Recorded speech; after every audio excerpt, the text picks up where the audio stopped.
you don't ever take anything for granted, but knowing that you do have a home playoff game, regardless of how things play out, this might provide an opportunity for us to get some guys healthy, unless it's one of those games where you had to play to go win the division this week. So that's a luxury that we want to try to take advantage of, and everything that we do is what we think is best for our football team. And while we do want to give ourselves a chance to go compete to win this football game against a tough 49ers team that's rolling, we also know that we have a chance to play for a championship and get into the playoffs, and that's something that we're also very, very mindful of as well.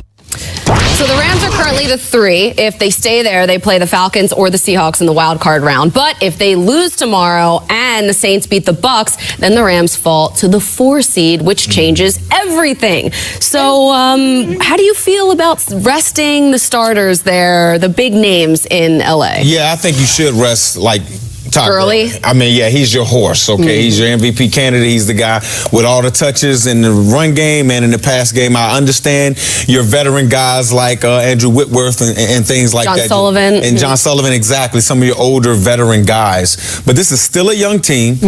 Jared Goff still has not seen every defense that he needs to see.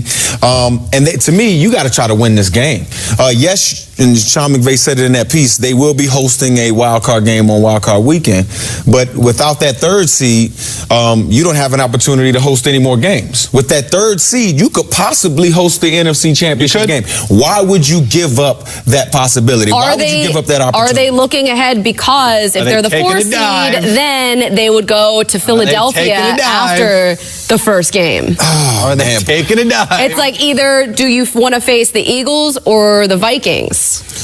That could be. You're looking ahead. You want to win. You want to possibly host that NFC Championship game. So, talk to us, Steve. Talk to some people in that building. Like educate us. Tell us everything. I'm not a snitch. I'm from the hood, player. There you go. No snitching here, but it's okay. I talked to some people in the building. What I thought was very unique what Sean McVay did is, I want to get it right.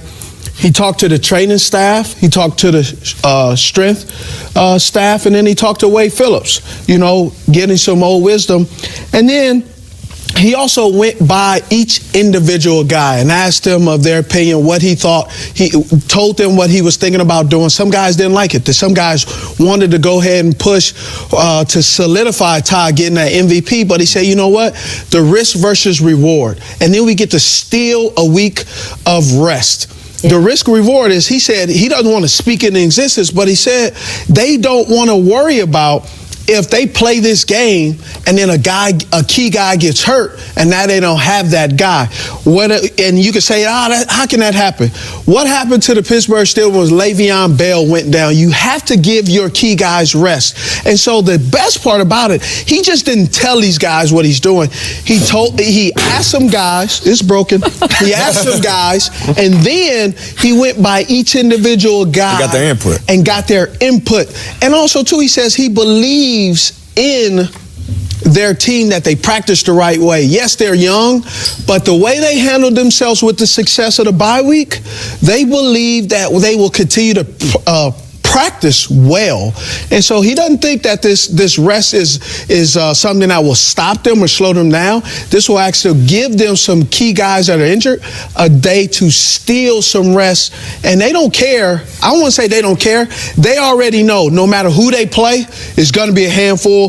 But only way we could beat them is by having well-rested guys. 2 things. There's no right approach. I mean, you can go back and look at teams that rested and say they did well, and they also not did well. You can go back at teams that didn't rest and say they did well, they did not go. It's a situation-by-situation, a case-by-case basis, which is why he's pressed a lot of the right buttons this year early on in his coaching career when people thought, how is this guy going to have it? And it's because he's leaned on other people. He's leaned on Wade Phillips. He's leaned on people that have been around. He's taken the information in. So I'm okay with the guy. He's not the smartest guy in the room. And he's not. He is, but he doesn't act like it. That's the humility part of it. Yes. Here's the thing, too, as a player, as a former player, that I always find interesting is when you rest a team or you travel or however you do it, coaches never say, well, maybe we just got out-coached. They always look at the preparation. How about the game plan? How about the execution? How about just getting out-coached? Or the team that you play who also have very good all-stars or Pro Bowl players. They get paid, too. Yeah. They get paid, too. They just beat us.